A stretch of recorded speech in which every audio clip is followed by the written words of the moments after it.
Magandang umaga po sa inyong lahat. Ngayon po ay nagluluto po ko ng adobong baboy. Pasensya na po kung hindi ko na ipakita sa inyo step by step. Alam po naman pong halos lahat tayo ay marunong mag-adobo.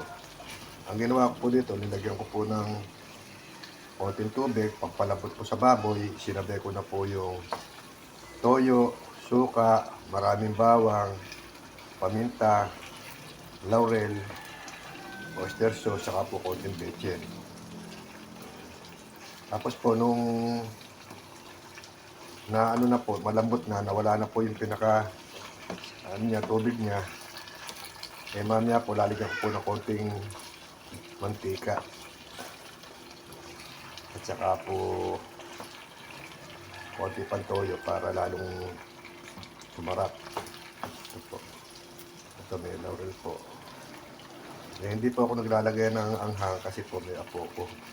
Ito po niluluto ko na ito. Ito po ang mga ulam lang namin kasi po yung naipapakita ko sa video, halos yun po ang nagiging ulam lang po namin.